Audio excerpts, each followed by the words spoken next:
Welcome students. So we were doing chapter soil. तो soil chapter में हम next करते हैं प्रॉपर्टीज ऑफ सॉइल कि सॉइल की प्रॉपर्टीज क्या क्या होती हैं।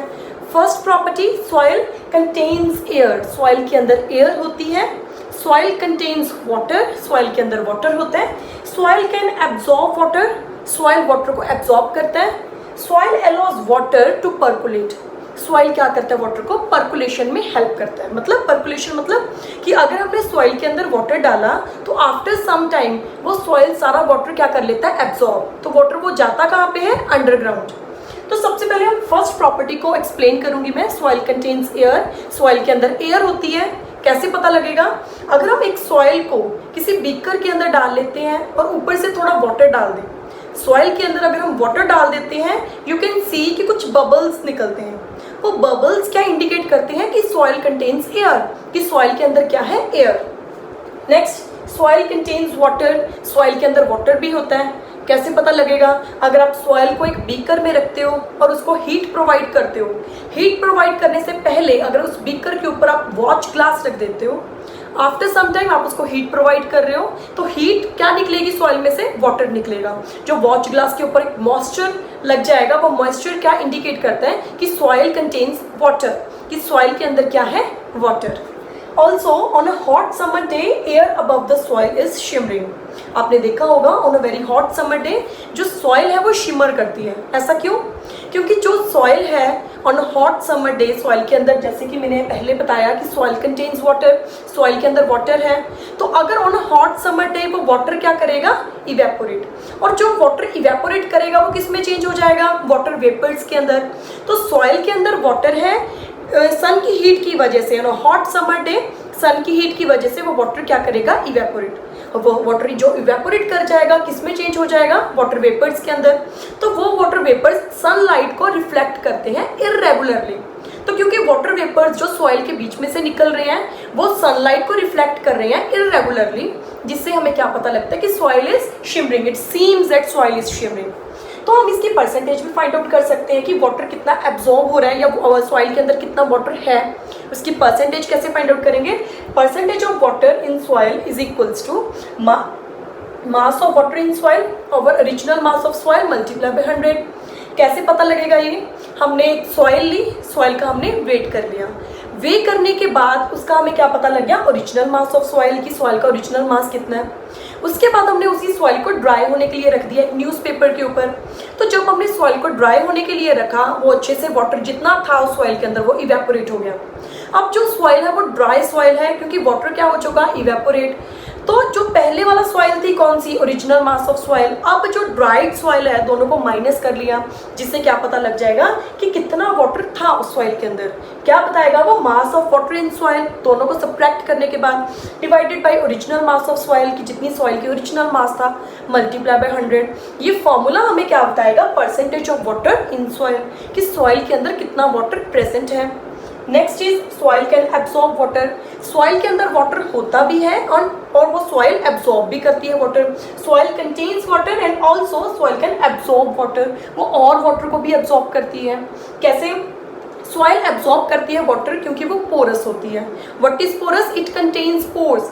तो इसके अंदर पोर्स होते हैं जिसकी वजह से वाटर सॉइल के अंदर क्या हो जाता है, एब्सॉर्ब। और इसकी भी हम परसेंटेज फाइंड आउट कर सकते हैं। Percentage of water absorb is equals to mass of water absorbed divided by mass of soil taken multiply by 100।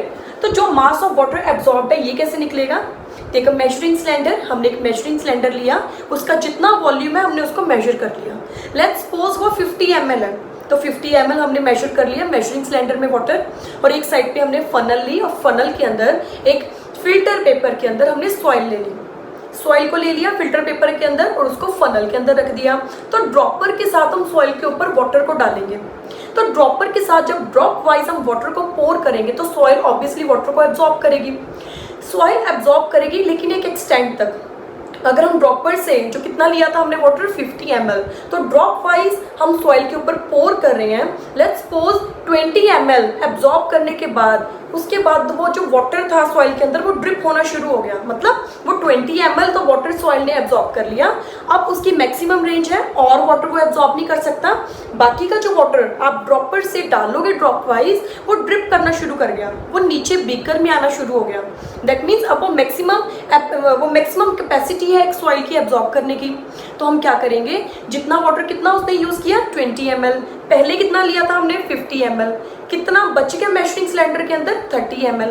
तो जितना लिया था हमने ओरिजिनल वॉल्यूम वो है V1 और जितना बच गया मेजरिंग सिलेंडर के अंदर दैट इज V2। तो और divided by mass of soil taken, जितना हमने सॉइल लिया था ओरिजिनल मास जो था सॉइल का उसका हमने वे कर लिया, मल्टीप्लाई बाय 100। तो परसेंटेज कैसे फाइंड आउट कर सकते हैं, जो मेजरिंग सिलेंडर में हमने वाटर लिया था उसको और जितना बच गया दोनों को सब्ट्रैक्ट करके हमारे पास क्या आ जाएगा, मास of water absorbed over original mass of soil. जितनी सॉइल हमने ली थी उसको हमने वे कर लिया, वो आएगा उसका ओरिजिनल मास मल्टीप्लाई बाय 100। ये क्या बताएगा, percentage of water absorbed. Next is soil allows water to percolate, soil water को पर्कुलेट होने देती है, अंडरग्राउंड चला जाता है वाटर। कैसे, water passes down through the soil is called percolation. जितना हम सॉइल के अंदर वाटर डालते हैं कुछ टाइम के बाद वो सारा सॉइल एब्जॉर्ब कर लेती है वाटर, तो वाटर वो जाता कहाँ पे है, अंडरग्राउंड, जिसको हम क्या बोलते हैं, पर्कुलेशन। इसकी भी परसेंटेज हम रेट फाइंड आउट कर सकते हैं, परसेंटेज रेट नहीं, हम इसका पर्कुलेशन रेट फाइंड आउट कर सकते हैं, percolation rate of water in soil. इसको कैसे फाइंड आउट करोगे, इसका भी एक फॉर्मूला है, कौन सा, volume of water percolated in soil divided by time taken for percolation. ये कैसे फाइंड आउट होगा, लेट्स सपोज मैंने 50 ml लिया, या ये लेट्स सपोज मैंने 5 लीटर वाटर लिया, जितना वॉल्यूम लिया आपने उसको ले लेना, volume of water percolated in soil divided by जब मैंने वो वाटर पोर किया सॉइल के अंदर वो टाइमिंग नोट कर लेंगे, और जब वो सारा वाटर एब्जॉर्ब हो जाएगा सॉइल के अंदर वो टाइमिंग नोट कर लूँगे। दोनों का डिफरेंस हमें क्या बताएगा, टाइम टेकन फॉर पर्कुलेशन। तो वैल्यूज पुट करने के बाद आप पर्कुलेशन रेट फाइंड आउट कर सकते हो सॉइल का। Next soil erosion, soil erosion हमारे पास क्या होता है, सॉइल का इरोड हो जाना, टॉप सॉइल का कैरिड अवे हो जाना विंड के साथ या वॉश अवे हो जाना रेन के साथ, उसको हम क्या बोलते हैं, soil erosion. As I already told in my previous video कि जो टॉप सॉइल होती है, ए हॉरिजॉन होता है, वो क्या होती है, फर्टाइल सॉइल, बी हॉरिजॉन और सी हॉरिजॉन इज नॉट फर्टाइल। तो अगर टॉप सॉइल ही कैरिड अवे हो जाएगी विंड के साथ और वॉश अवे हो जाएगी वाटर के साथ, तो टॉप सॉइल फर्टाइल नहीं रहेगी, तो फिर वो क्या बन जाएगी, इनफर्टाइल। उसको हम क्या बोलते हैं, soil erosion. The removal of fertile top soil from the land by wind और वाटर, जिसको हम क्या बोलते हैं, सॉइल इरोजन। क्यों होता है ऐसा, क्योंकि वो वेजिटेशन से कवर नहीं होती, वो वेजिटेशन से कवर ना होने से विंड के साथ और रेन के साथ कैरिड अवे हो जाती है। इसके कॉजेज क्या है, डिफॉरेस्टेशन, अगर ट्रीज लगे होते हैं हम उनको कट कर रहे हैं, कट करने से डिफॉरेस्टेशन से सॉइल इरोजन हो रही है, या फिर अगर वेजिटेशन प्रॉपर ना हो तब भी सॉइल इरोजन होती है। हम ट्रीज को कट कर रहे हैं, क्यों कर रहे हैं, अपनी सेल्फिश नीड्स के लिए, हमें उसमें से टिम्बर चाहिए, बिल्डिंग पर्पसेस के लिए, बर्निंग फ्यूल के लिए, इसकी वजह से हम ट्रीज को कट कर रहे हैं, जिसकी वजह से डिफॉरेस्टेशन होती है, जिसकी वजह से सॉइल इरोजन होती है। सॉइल इरोजन से क्या होता है, लैंड इनफर्टाइल बन जाती है। नेक्स्ट इफेक्ट्स, इसके इफेक्ट क्या होते हैं, turn green forest into deserts. जितने भी ग्रीन फॉरेस्ट हैं जब हम ट्रीज को कट कर देंगे वो डेजर्ट में चेंज हो जाएंगे, क्योंकि लैंड इनफर्टाइल होगी, तो वो अब लैंड किस में कन्वर्ट होगी, डेजर्ट में। जो पहले फर्टाइल थी अब डेजर्ट में चेंज हो चुकी, क्योंकि टॉप सॉइल ही चलेगी जो फर्टाइल थी। नेक्स्ट इसके इफेक्ट्स, एक तो ग्रीन फॉरेस्ट डेजर्ट्स में चेंज हो जाएंगे। नेक्स्ट फेमाइंस, जब वेजिटेशन नहीं होगी, क्रॉप्स नहीं होंगे, ट्रीज नहीं होंगे, तो फेमाइंस होंगे, मतलब स्कार्सिटी होगी, किसकी, फूड की, scarcity of food. Third is floods, soil water को एब्जॉर्ब कर सकता है, लेकिन अगर टॉप सॉइल ही इरोड हो चुकी है तब फ्लड्स आएंगे, क्योंकि जितना भी वाटर होगा रेन वाटर उसको कोई भी एब्जॉर्ब नहीं कर सकता, तो एब्जॉर्ब नहीं करेगा तो फ्लड्स आएंगे।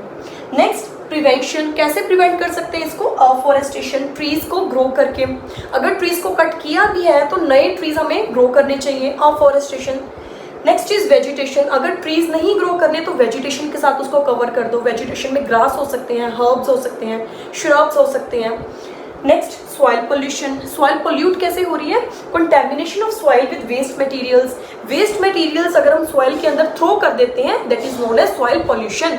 सॉइल पोल्यूशन कैसे होता है? डंपिंग करना, डंप कर देना वेस्ट मटेरियल्स को। अगर हम सॉइल के अंदर, ज़्यादातर ये कैसे होती है सॉइल पोल्यूशन, इसकी वजह से ज़्यादातर हो रहा है प्लास्टिक बैग्स की वजह से। प्लास्टिक बैग जो होते हैं वो रिसाइकिल हो सकते हैं, लेकिन वो डिकम्पोज नहीं हो सकते, जिसकी वजह से सॉइल पोल्यूट हो रही है। अब सॉइल पोल्यूट हो रही है, इसकी वजह से हम प्रॉपर वेजिटेशन नहीं कर पाते वहाँ पे। तो इससे क्या ये होता क्यों है? Dumping of waste materials and use of pesticides, fertilisers, acid rain. जितने ज़्यादा हम पेस्टिसाइड्स यूज़ करते हैं जो पोल्यूटेड हैं, जो केमिकल है, और वो जो क्या कॉजिंग है, वो पोल्यूशन कॉज करता है और वो पॉइजनस होता है। ज़्यादा पेस्टिसाइड्स यूज़ करने से वो सारी क्रॉप्स के अंदर आ जाती है सारा केमिकल, और वही केमिकल्स उसी क्रॉप को जब हम खाते हैं तो वही केमिकल्स हमारी बॉडी के अंदर एंटर कर जाते हैं, जिसकी वजह से हमारी हेल्थ को भी प्रॉब्लम है और सॉइल भी पोल्यूट होती है। फर्टिलाइजर्स भी केमिकल्स हैं। ज़्यादा फर्टिलाइजर्स यूज़ करने से क्या होता है? या तो सॉइल एसिडिक हो जाती है या अल्केलाइन। ज़्यादा एसिडिक और अल्केलाइन दोनों ही सॉइल इनफर्टाइल बना देते हैं।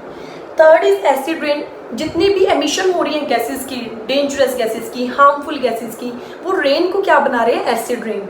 तो एसिड रेन बनने से भी जो सॉइल है वो पोल्यूट हो रही है। तो इसको हम बचा कैसे सकते हैं? इसकी प्रिवेंशन क्या है? एक तो प्लास्टिक बैग्स ना यूज़ करो। तो अगर हम प्लास्टिक बैग्स को नहीं यूज़ करेंगे तो फिर यूज़ क्या करेंगे? We can use jute bags, क्योंकि जूट बैग्स डिकम्पोज हो जाते हैं, लेकिन प्लास्टिक डिकम्पोज नहीं हो सकता। दैट्स वाई प्लास्टिक बैग को बैन करना चाहिए, उसकी जगह पे जूट बैग्स को यूज़ करना चाहिए, ताकि सॉइल पोल्यूट ना हो। और कोई चीज़ जिससे सॉइल पोल्यूट ना हो, हम पेस्टिसाइड्स का यूज़ मिनिमाइज कर सकते हैं, फर्टिलाइजर्स का यूज़ मिनिमाइज कर सकते हैं, और जितनी भी गैसेस एमिट हो रही हैं उसकी जो जितनी भी हार्मफुल गैसेस एमिट हो रही हैं उसको भी मिनिमाइज करना चाहिए। इंडस्ट्रीज में से जितने भी वेस्ट मटेरियल्स निकल रहे हैं उसको डंप करने से पहले उसको प्रॉपर्ली ट्रीट करना चाहिए। तो ये मेथड्स अगर हम यूज़ करेंगे तो सॉइल पोल्यूट नहीं होगी। So this is all about soil.